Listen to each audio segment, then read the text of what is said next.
John Fierce, and again, I am with Leslie EasterBrook. How are we doing?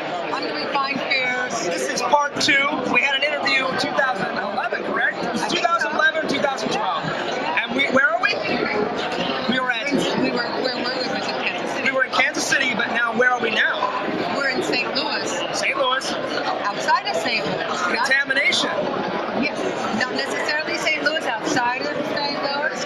Just far enough away to protect St. Louis. And I'm really honored. The contamination. Yes, I'm really honored because it's the return of Contamination. Dave brought it back, and I get to interview you again. It's such a pleasure. It's amazing. No, it's fun. It's fun.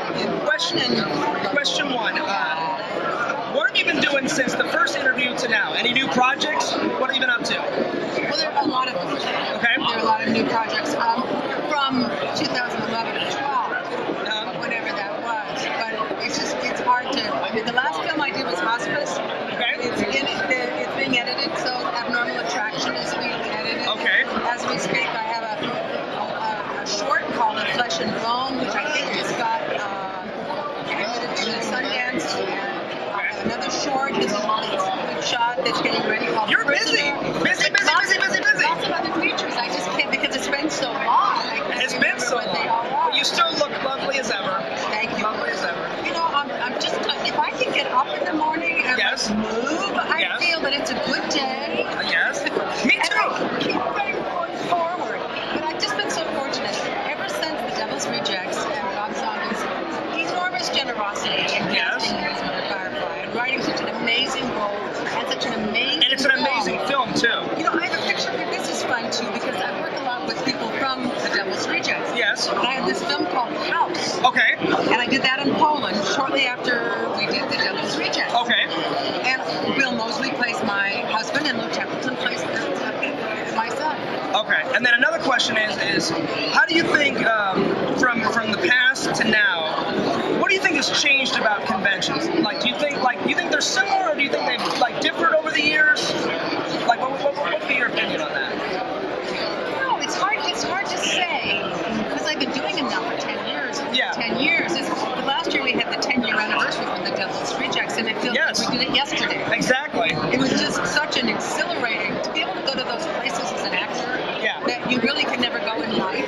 Yes. And it's being demanded of you. I mean, it's just an experience that I will never, I will never forget. One thing that I feel like has changed is people are a lot more into conventions. Like when I was younger, people are like, oh, I don't want to be a nerd. I don't want to go to conventions. Now everybody goes to conventions. Well, it's not considered a nerdly thing. Yeah. You know, it's much more conventional. It's more conventional. Yeah. Convention. Yeah. And what will the next iteration be? There always has to be something out there that catches on. Exactly. It seems like it's for some small portion of society, and then it becomes like mainstream. And conventions are more mainstream. They are. I would think. Yeah. Well, it's interesting to me because when I first started doing them, it was mostly Devil's Rejects. Because you started at the theater. You started at the theater, right? I started in the theater. Yep. But like today and yesterday, more people are buying Police Academy movies because I did, 6 of the 7 Police Academy Yes. movies. And things from the past, I've actually sold a couple of Rondelys from Laverne and Shirley. Okay. And people are sort of interested in history. Okay. But more so than they were when I Yes. first started. It was just all And what's been your favorite Contamination experience so far? What's been your favorite moment of this convention? Wow, that's interesting because I was, probably working on no sleep. Yes, you were telling me about that.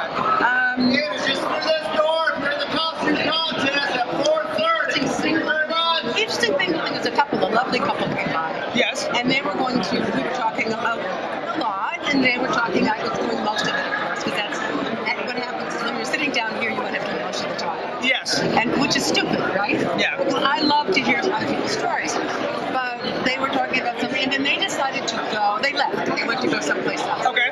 And then they came back and they said, we're going to the Jack in the Box. Okay. Is there anything that you would like? Oh, and so they got you some food. And I said, wow. I said, I really would just like some French fries and an iced tea.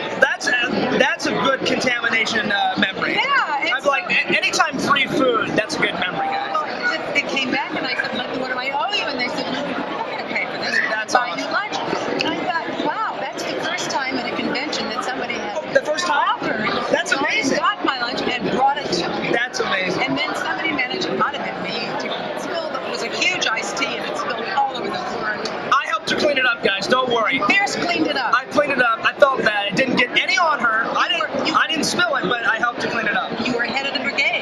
there was. Final question. Now, when people come up to your booth, what is the question that you get asked the most? Is it? I would think it would be Police Academy, right? It's the most. Would it be that, or would it be anything else? It's kind of it's a cross.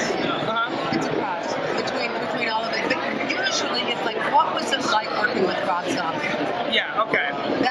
What is he like? That's the most popular question. And I always say it's like you're working with somebody who knows exactly what they're doing and exactly what they want you to do. He is amazing filmmaker. It's like if you're working in a symphony, you have a strong conductor, you're going to get a great concert. He's amazing. And that's what Rob is like. He's a musician, a visual artist.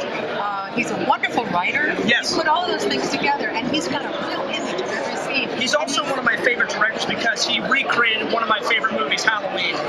It's one of my favorite horror films. Yeah, and he actually gave some explanation to some of the character development in the Halloween series. Yes. So I loved working with him. I felt really grateful.